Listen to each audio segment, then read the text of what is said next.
Hello students, मैं doctor Gajendra पुरोहित और आप देख रहे हैं मेरा यूट्यूब चैनल जहां पर मैं वीडियोस अपलोड करता हूं for engineering mathematics basis student. अगर आप किसी भी कॉम्पिटिटिव एग्जाम की तैयारी कर रहे हैं जहां पर हायर मैथमेटिक्स पूछा जाता है तो मेरा चैनल आपके लिए बहुत ही हेल्पफुल है। यहाँ जो आई टिप है, यहाँ पे जाके मेरे प्रीवियस डिफरेंशियल इक्वेशन की वीडियोस आप देख सकते हैं जहां पर मैंने first order first degree, then CFPI है, देन सेकंड ऑर्डर है, देन उसके बाद सिस्टम ऑफ लीनियर इक्वेशन है, then first order higher degree differential equation and then उसके बाद मैंने सिंगुलर सॉल्यूशन पे भी मैं भी काम कर रहा हूँ एंड रॉस्किन है, वेरिएशन ऑफ पैरामीटर है। तो ये सब आप आई टिप पे जाके देख लेंगे तो then it will be good for you, right. So आज मैं आपके सामने डिस्कस करने वाला हूँ orthogonal trajectory which is very important topic और इस पे बेस्ड काफी सारे क्वेश्चंस अलग अलग एग्जाम में पूछे जाते हैं, प्लस CSIR नेट गेट और IIT JEM पे भी इस पे क्वेश्चन बन जाता है। तो क्या होता है ये और कैसे इस पे बेस्ट क्वेश्चन हम यहाँ पे सॉल्व करते हैं, सो डिस्कस करते हैं, राइट।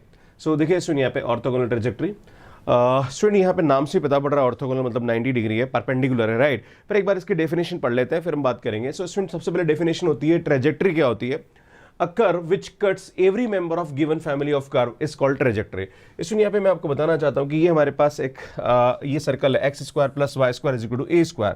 तो हमारे पास अलग अलग a की वैल्यू के लिए बहुत सारे हमारे पास यहाँ पे क्या होंगे, सर्कल्स मिलेंगे, राइट। ये हमारे पास काफी सारे सर्कल्स है, राइट। अगर हम एक फैमिली ऑफ कर्व ले मतलब y = x लाइन ले तो ये y = x लाइन जो होगी ये इस कर्व के हर जगह इसको क्या करेगी, कट करेगी, है ना। तो x² + y² = a² with the family of circle, then y x cuts every member of x² + y² = a²। मतलब कितना भी बड़ा रेडियस का सर्कल हो ये y = x लाइन इसको हमेशा क्या करेगी, कट करेगी, है ना।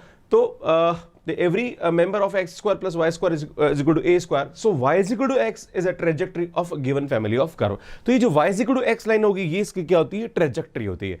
अब ऑर्थोगोनल ट्रेजेक्टरी का मतलब क्या होता है कि ये जो y = x लाइन है ये इस हर कर्व को अगर परपेंडिकुलर कट करे, देखिए आप अगर ये इसको क्या करें यहाँ पे परपेंडिकुलर कट करे तो उस वाले केस में this y = x line will be the orthogonal trajectory of this curve x² + y² = a², right। so this is the concept of orthogonal trajectory, right। तो कैसे इसको निकालते हैं, पहली बात तो डेफिनेशन वापस एक बार मैं एक्सप्लेन कर देता हूं। क्या होता है, if curve cuts every member of given family of curve at a right angle then it is called a orthogonal trajectory, right. अब इसको निकालते कैसे, what is the working rule of this orthogonal trajectory, right. तो सबसे पहले कोई भी हमारे पास डिफरेंट कर्व दे रखा है उसको हम डिफरेंशिएट करते हैं, है ना, of family of curve and eliminate the parameter. वहां पे अगर कोई भी कांस्टेंट जैसे x² + y² = a² में जो a है वो हमारे पास पैरामीटर है तो उसको हम क्या करेंगे, डिफरेंशिएट करके एलिमिनेट करेंगे, राइट। देन जहां पर भी dy/dx है वहां पे -dx/dy से रिप्लेस करते हैं, देन इसको हम यहां पे क्या कर देंगे, सॉल्व कर देंगे तो हमारे पास ऑर्थोगोनल ट्रेजेक्टरी मिल जाती है। अब कैसे मिलती है हम क्वेश्चन पे यहाँ पे डिस्कस करेंगे, राइट। तो देखिए सुनिए यहाँ पे हमारे पास एक क्वेश्चन दे रखा है और उसको हम डिस्कस करते हैं। Find the orthogonal trajectory of y = ax², right. अब y = ax² हमारे पास दे रखा है और आपको इसका ऑर्थोगोनल ट्रेजेक्टरी निकालना है तो इसमें सबसे पहले हम क्या करेंगे, यहाँ पे dy/dx निकालेंगे, राइट। मैंने आपको बोला था तो ये आएगा हमारे पास 2ax, राइट। अब हमें इस a को एलिमिनेट करना है तो सुन यहाँ से हमारे पास a की जो वैल्यू आएगी वो कितनी आएगी, y/x² आएगी। ये a उठा के आप यहाँ रख दीजिए। सो dy/dx = ये आएगा हमारे पास 2y/x² इंटू x, ये x कैंसिल हो गया। देन मैंने आपको बोला था कि जो dy/dx है उसको हम रिप्लेस कर देंगे माइनस के dx/dy से, देन ये तो हमारे पास एज इट इज रहेगा 2y/x। देन इसको आप क्रॉस मल्टीप्लाई कर दीजिए तो ये आएगा -x dx = 2y dy हो जाएगा। देन इसको रखेंगे हम x dx + 2y dy = हमारे पास 0 हो जाएगा। इसका इंटीग्रेशन करेंगे तो ये आएगा हमारे पास x² / 2 प्लस ये आएगा y² = यहाँ पे आप चाहे तो कांस्टेंट b² ले लीजिए। देन इसको हम डिवाइड कर देंगे यहाँ पे तो हमारे पास आएगा ये x² / 2b² plus y² / b² = 1। ये हमारे पास एक एलिप्स टाइप का कर्व मिलता है, राइट। तो इसका जो ऑर्थोगोनल ट्रेजेक्टरी होगा वो हमारे पास क्या होगा, एक एलिप्स होगा, राइट। तो इस तरह से यहाँ पे हम ऑर्थोगोनल ट्रेजेक्टरी निकालते हैं। सो स्टूडेंट देखिए यहाँ पे इस क्वेश्चन को कैसे करते हैं, find the orthogonal trajectory of x² + y² = 2ax। तो हमें क्या करना होगा, जब भी ऐसा प्रश्न दे रखा है तो हम यहाँ पे क्या करेंगे, इसको डिफरेंशिएट करेंगे विद रिस्पेक्ट टू x। तो ये आएगा x, ये आएगा हमारे पास 2y dy/dx = यहाँ पे आएगा 2a। अब हम क्या करते हैं, इससे और इससे a को एलिमिनेट करते हैं तो ये हमारे पास जहाँ पर भी 2 है वहाँ पे उठा के ये वैल्यू उठा रख दीजिए तो हमारे पास यहाँ पे इसकी वैल्यू क्या आएगी, x² + y² ये 2a उठा के रखेंगे तो ये आएगा 2x + 2y dy/dx, right, into यहाँ पे ये x आ जाएगा, राइट। देन ये आएगा हमारे पास x square plus y square is equal to 2x square plus ये आएगा हमारे पास 2xy dy बाय dx आ जाएगा, राइट। तो हम यहाँ पे इसको सिंप्लीफाई करेंगे तो 2x स्क्वायर इधर आएगा, तो हमारे पास यहाँ जो वैल्यू आएगी वो आएगी 2xy dy बाय dx, तो हमारे पास ये x स्क्वायर इधर आएगा, तो यहाँ बचेगा हमारे पास y square minus x square, right. अब हम क्या करते हैं, जहाँ पर भी d y by d x है वहाँ पर हम क्या रखते हैं स्टूडेंट, माइनस का d x by d y रख देते हैं, राइट, है ना, जब भी हम ऑर्थोगोनल ट्रेजेक्टरी निकालते हैं, राइट। तो ये आएगा हमारे पास y square minus x square हो जाएगा।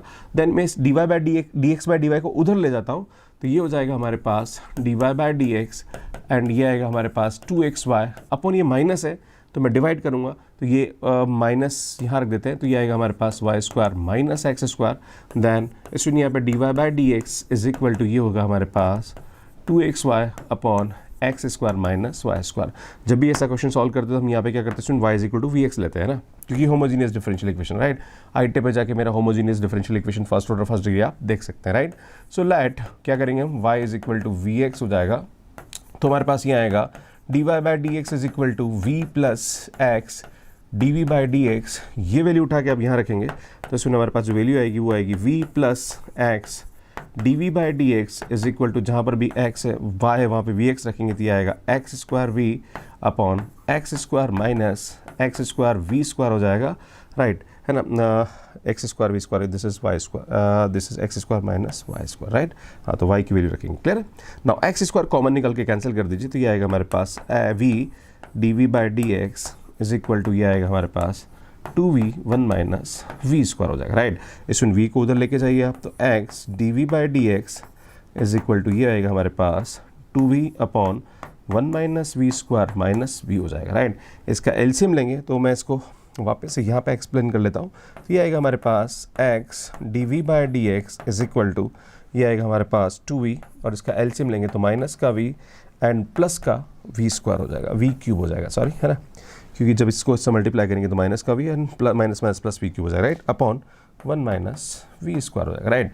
देन ये आएगा हमारे पास x d v by d x is equal to, इसमें कैंसिल होगा तो ये आएगा v minus v plus v cube upon 1 minus v square. इसका वेरिएबल सेपरेट करेंगे तो हमारे पास आएगा 1 minus v square upon v plus v cube into d v is equal to हमारे पास ये आएगा ये d x upon x. Then ये वेरिएबल सेपरेट करने के बाद यहाँ पे हम क्या करेंगे, इसको इंटीग्रेशन करेंगे, राइट।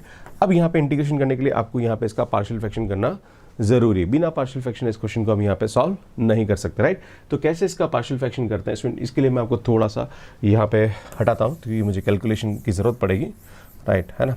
तो एक बार इसको समझते हैं, राइट। तो मैं इसका पार्शियल फ्रैक्शन करता हूँ, राइट, हाँ जी। तो हमारे पास यहाँ दे रखा है 1 माइनस वी स्क्वायर, तो ये हमारे पास दे रखा है 1 minus v square upon 1 minus v square upon v, common निकाल लेते हैं 1 प्लस वी स्क्वायर हो जाएगा, राइट। इसमें यहाँ पे वी कॉमन निकाल दें तो ये आ जाएगा, मैं इसको थोड़ा सा यहाँ लिख देता हूँ, तो ये आएगा हमारे पास अंडर रूट ऑफ 1 माइनस मतलब इंटीग्रेशन ऑफ 1 माइनस ये वी कॉमन आ जाएगा, तो ये आएगा 1 plus v square into d v is equal to, इसका इंटीग्रेशन करेंगे तो ये हमारे पास आ जाएगा लॉग एक्स प्लस का लॉग सी हो जाएगा और इसका हम पार्शियल फ्रैक्शन करेंगे, राइट। तो यहाँ पे पार्शियल फ्रैक्शन कैसे करेंगे, इसमें ये आएगा हमारे पास A upon v plus B v plus C upon 1 plus v square हो जाएगा, राइट। अब इसका तरीका होता है, जैसे इस ए की वैल्यू तो बहुत इजीली हम ट्रिक से निकाल सकते हैं, इस v की जगह क्या रखेगी, a 0 हो जाए 0, राइट। तो इसको छुपाइए और जहाँ पर भी v वहाँ 0 रख दीजिए, तो हमारे पास जो a की वैल्यू होगी वो हमारे पास क्या आ जाएगी, स्टूडेंट 1 आ जाएगी, राइट, है ना। क्या आएगी हमारे पास यहाँ पे 1 आएगी, क्लियर है, इसको हम 1 लिखेंगे यहाँ पे। अब हम क्या करते हैं, स्टूडेंट b की वैल्यू निकालते हैं, इसके लिए हमें क्या करना पड़ेगा, कोफिशिएंट इक्वेट करने पड़ेंगे, राइट। तो हम क्या करते हैं, या तो इसका एलसीएम ले लो या फिर v plus 1 plus v square को सबसे मल्टीप्लाई कर दो, राइट। जब आप सबसे मल्टीप्लाई करेंगे तो यहाँ आएगा 1 upon 1 minus v square is equal to A, यहाँ v से v कैंसिल हो जाएगा तो 1 प्लस वी स्क्वायर हो जाएगा, राइट, प्लस यहाँ पे इससे कैंसिल होगा तो v से मल्टीप्लाई होगा तो ये आएगा B v square plus C v, right. Now हम बात करेंगे कोफिशिएंट ऑफ वी स्क्वायर की, राइट। तो यहाँ पे वी स्क्वायर का कोफिशिएंट -1 है, यहाँ पे a है, यहाँ पे b है, राइट। हमारे पास a की वैल्यू 1 है तो ये 1 यहाँ रखेंगे, तो इसमें b की वैल्यू हमारे पास यहाँ पे कितनी हो जाएगी, -2 हो जाएगी, राइट, क्योंकि 1 रखेंगे 1 इधर आएगा तो -2 हो जाएगा, राइट। अब कोफिशिएंट ऑफ हम देखेंगे v, तो कोफिशिएंट ऑफ v तो है ही नहीं, 0 हो जाएगा, राइट। इधर कोफिशिएंट ऑफ v नहीं है, इधर कोफिशिएंट ऑफ v नहीं, यहाँ पे है c, तो सुन c की वैल्यू हमारे पास क्या होगी, 0 होगी। ये सब वैल्यू उठा के आप यहाँ रख दीजिए, इसको फाइनल उठा के हम यहाँ रख देंगे, राइट। तो सुन हमारे पास यहाँ पे क्या आएगा, a की वैल्यू जो आ रही है वो 1 आ रही है, तो ये आएगा 1/v। नाउ b की वैल्यू हमारे पास क्या आ रही है, सुन -2 आ रही, तो हमारे पास यहाँ पे क्या होगा, -2 रखेंगे तो ये आएगा हमारे पास -2/1 + v², है ना। और c की वैल्यू हमारे पास 0 आ रही, तो मतलब ही नहीं है, राइट। इसका इंटीग्रेशन कर दीजिए, है ना, और ये हमारे पास हो जाएगा log xc, राइट। इसमें यहाँ पे क्या करेंगे, ये आ जाएगा हमारे पास log v, एंड नीचे वाले को डिफरेंशिएट करने पर ऊपर वाला आ रहा, तो ये माइनस का log 1 + v² = log xc आ रहा है। इसमें माइनस है, तो अब थोड़ा सा स्पेस की ज़रूरत पड़ेगी मुझे, तो मैं यहाँ से इरेज कर दूँ क्योंकि इसकी ज़रूरत है नहीं हमें, है ना, क्योंकि आपको सभी को समझ में आ गया होगा। तो मैं यहाँ पे इसको कैलकुलेट कर देता हूँ ताकि आपको समझ में आ जाएगा, राइट, है ना। तो बात करते हैं यहाँ पे log, ये आएगा a - b, तो ये आएगा log a - log b, तो ये आएगा log a/b, राइट, = ये आएगा log xc। सो इन log से log हट गया, तो ये आएगा हमारे पास v/1 + v² = xc, तो v ये हो जाएगा xc 1 + v²। इसमें जहाँ पर भी v है वहाँ y/x रखेंगे, है ना, क्योंकि हमने v = vx लिया था, तो वो लिए उठा के रखेंगे, तो ये आएगा xc, ये आएगा 1 + y² / x² होगा, है ना। देन इसमें यहाँ पे क्या करेंगे, मैं इसको थोड़ा सा इरेज कर देता हूँ, ऑलमोस्ट आंसर के करीब पहुँच गए, थोड़ा सा कैलकुलेशन है, बट हाँ इतने कैलकुलेशन के साथ आपको क्वेश्चन को सॉल्व करना पड़ेगा, राइट।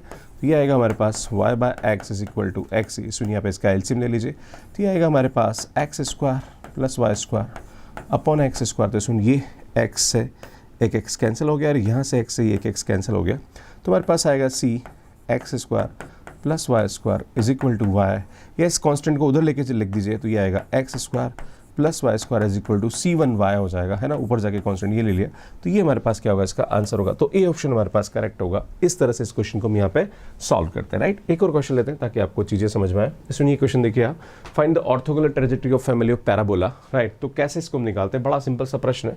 इसमें जब भी इस टाइप के क्वेश्चन आएगा तो वही सेम कंसेप्ट लगाएंगे हम, क्या करेंगे, ये आएगा, इसका डिफरेंशिएट करेंगे तो 2y dy/dx, और उसका डिफरेंशिएशन करेंगे तो ये आएगा हमारे पास 4a, राइट। इसमें इस 4a को हम एलिमिनेट कर देते हैं, राइट। तो जैसे ही हम इसको एलिमिनेट करेंगे तो ये आएगा हमारे पास y², जहाँ पर भी 4 है वहाँ पे ये रख देते हैं, राइट। तो ये आएगा 2y dy/dx, राइट, एंड ये x प्लस यहाँ पे a की वैल्यू रखनी पड़ेगी, तो a को हम 4 से डिवाइड कर देंगे, तो ये आएगा हमारे पास y/2 dy/dx आ जाएगा, राइट। ये हमारे पास इसकी वैल्यू आएगी। ना इसको मल्टीप्लाई कर दीजिए आप, राइट। तो ये आएगा हमारे पास y² = 2yx dy/dx, है ना, प्लस ये अंदर गया तो 2 से 2 कैंसिल, y² dy/dx का होल स्क्वायर हो जाएगा, राइट। ये हमारे पास इसकी वैल्यू हो जाएगी, राइट। अब हमें क्या करना है, सुन जहाँ पर भी dy/dx है वहाँ पे हम क्या करते हैं, सुन माइनस का dy/dx रख देते हैं, राइट। तो यहाँ माइनस का dx/dy रख देते हैं, तो हमारे पास यहाँ पे जैसे हम इसको करेंगे तो ये आएगा y² अल्टीमेटली ये हमारा क्या है, वैल्यू है, इसके अंदर हम चेंज करेंगे ना, तो ये आएगा हमारे पास 2xy, यहाँ पर रखेंगे माइनस का dx/dy, राइट, प्लस y², यहाँ आएगा हमारे पास माइनस का dx/dy का होल स्क्वायर हो जाएगा, राइट। इसको सिंप्लीफाई कर लेते हैं हम लोग, तो y² यहाँ आएगा हमारे पास 2xy, ये माइनस का हो जाएगा, है ना, माइनस का ये हो जाएगा dx/dy, राइट, प्लस ये तो एज इट इज रहेगा, ये लिख देते हैं हम dx/dy का होल स्क्वायर, राइट। थोड़ा सा मैं इसको सिंप्लीफाई करता हूँ और इसको मैं ऐसा लिख दूँ, y² मैं इसको ऐसा लिख सकता हूँ माइनस का 2xy अपॉन ये हो जाएगा dy/dx। इसमें मैंने क्या कर दिया, यहाँ पे जो dx/dy इसको उल्टा करके नीचे dy/dx रख दिया, राइट। इसी टाइप से मैं यहाँ पे भी ऐसे कर लेता हूँ, y² अपॉन ये हो जाएगा हमारे पास dy/dx का होल स्क्वायर, राइट। सुनिए अब हम एलसीएम ले लेते हैं और इसको क्रॉस मल्टी या dy/dx के होल स्क्वायर से क्रॉस मल्टीप्लाई कर देते हैं ना, तो dy/dx के होल स्क्वायर से इसको क्रॉस मल्टीप्लाई करूँगा तो ये आएगा हमारे पास dy/dx का होल स्क्वायर इंटू y, और जब आप इसको dy/dx के होल स्क्वायर से मल्टीप्लाई करेंगे तो ये आ जाएगा हमारे पास dy/dx, राइट, है ना। और ये dy/dx का होल स्क्वायर से dy/dx कैंसिल होगा तो हमारे पास ये आ जाएगा y², राइट, है ना। तो इसमें इस y² को तो इधर देते हैं, इसको उधर ले आता हूँ, तो इस y² को मैं यहाँ लिख देता हूँ, राइट, और ये टर्म को इधर ले आता हूँ, राइट। तो ये आएगा हमारे पास 2xy, राइट, ये आएगा dy/dx, है ना, प्लस ये आएगा हमारे पास, ये एक्चुअली y² है ना, dy/, तो ये आएगा हमारे पास यहाँ पे value y² d y by d x का होल स्क्वायर आएगा। तो आप देख रहे हो इसको सिंप्लीफाई करने के बाद वापस ये इक्वेशन आ रही। आप देख रहे हो सुन ये वाली इक्वेशन और ये वाली इक्वेशन में कोई चेंजेस नहीं, देखो same to same equation, right. इसका मतलब ये इसका फैमिली ऑफ कर्व है, तो इसका मतलब इसका फैमिली ऑफ कर्व भी यही होगा, राइट। तो इसकी जो ट्रेजेक्ट्री होगी वो क्या होगी, सेल्फ होगी, राइट। तो ये सेल्फ ऑर्थोगोनल ट्रेजेक्ट्री होगी, मतलब y square is equal to 4ax plus y ही इसका क्या होगा, ऑर्थोगोनल ट्रेजेक्ट्री। इसको सॉल्व करेंगे तो हमारे पास क्या आएगा, 4ax प्लस ए आएगा, क्योंकि अल्टीमेटली इसको सॉल्व करने पर ये आया, तो ऑब्वियसली इसको इंटीग्रेट करेंगे तो हम यही आएगा, तो ये हमारे पास क्या होगा, इसका आंसर होगा। तो इस तरह से इस कर्व को हम यहाँ पे सॉल्व करते हैं ना, उसको बोलते हैं सेल्फ ऑर्थोगोनल, राइट। तो स्टूडेंट मुझे लगता है कि आपको ऑर्थोगोनल ट्रेजेक्ट्री का कांसेप्ट बहुत अच्छी तरीके से समझ में आया होगा। और लास्ट में मेरी वीडियोस है, आप देख सकते हैं, सुनिए डिफरेंशियल इक्वेशन की पूरी प्लेलिस्ट है जहाँ पर मैंने काफ़ी सारा कंटेंट अपलोड कर रखा है। सुनिए बीएससी के जो मेरे वीडियोस हैं जहाँ पर मैंने जितने भी बीएससी और इंजीनियरिंग में टॉपिक्स पूछे जाते हैं वो सब अपलोड कर रखे, प्लस मेरा जो नया चैनल है जिसमें मैंने शॉर्ट ट्रिक और बहुत सारे जनरल एप्टीट्यूड की वीडियोस अपलोड कर रहा हूँ, तो वो भी आप यहाँ पे देख सकते हैं। ये दोनों मेरे चैनल है। सुनिए नया चैनल जहाँ पर एप्टीट्यूड की वीडियोस अपलोड कर रहा हूँ, ये मेरा पुराना चैनल जहाँ पर हायर मैथ्स की वीडियोस आप देख सकते हैं। So thank you so much for watching me. Like करिए, शेयर करिए और चैनल को जरूर सब्सक्राइब करिए। नोटिफिकेशन बेल को प्रेस करके रखिए सो देर की आने वाली क्लासेस के नोटिफिकेशन आप सभी को मिलते रहे। आप सभी का बहुत बहुत धन्यवाद। Thank you.